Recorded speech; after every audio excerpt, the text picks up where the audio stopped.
Today is January 6th, and 4 years after rioters stormed the Capitol, another presidential election is expected to be certified today. This time, however, things will be different, beginning with security. ABC's Nicole D'Antonio has details from Washington.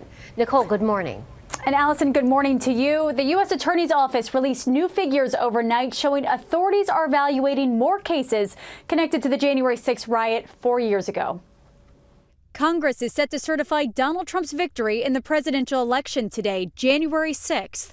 4 years ago, then President Trump urged supporters to head to the Capitol to protest congressional certification of Joe Biden's victory.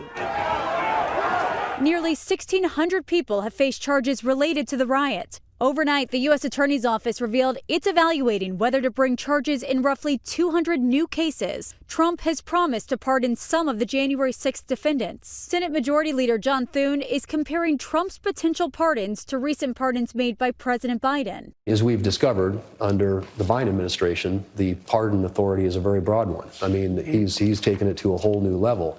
As the majority leader in the Senate, though, what message do you think it would send to give pardons to people who pleaded guilty to attacking police officers who stormed this building 4 years ago? Well, look, I mean, again, it's ultimately going to be a decision that the President of the United States, the pardon authority exists with him. As one of her last official acts as vice president, Kamala Harris today will certify her own loss. President Biden is asking Americans not to forget the events of January 6, 2021, writing in the Washington Post, quote, "We cannot accept a repeat of what occurred 4 years ago." And speaking about Trump, Biden said, quote, "I think what he did was a genuine threat to democracy, and I'm hopeful that we're beyond it." Security is much tighter around the Capitol than 4 years ago, with extensive fencing and new training in place.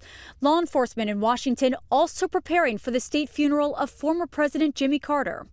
Carter's body will remain in Atlanta through today before making the trip to D.C. for Thursday's funeral, where President Biden will deliver the eulogy. Thousands of extra police officers are brought in with hundreds of soldiers on standby, and the D.C. National Guard activated to protect both Carter's funeral and today's election certification.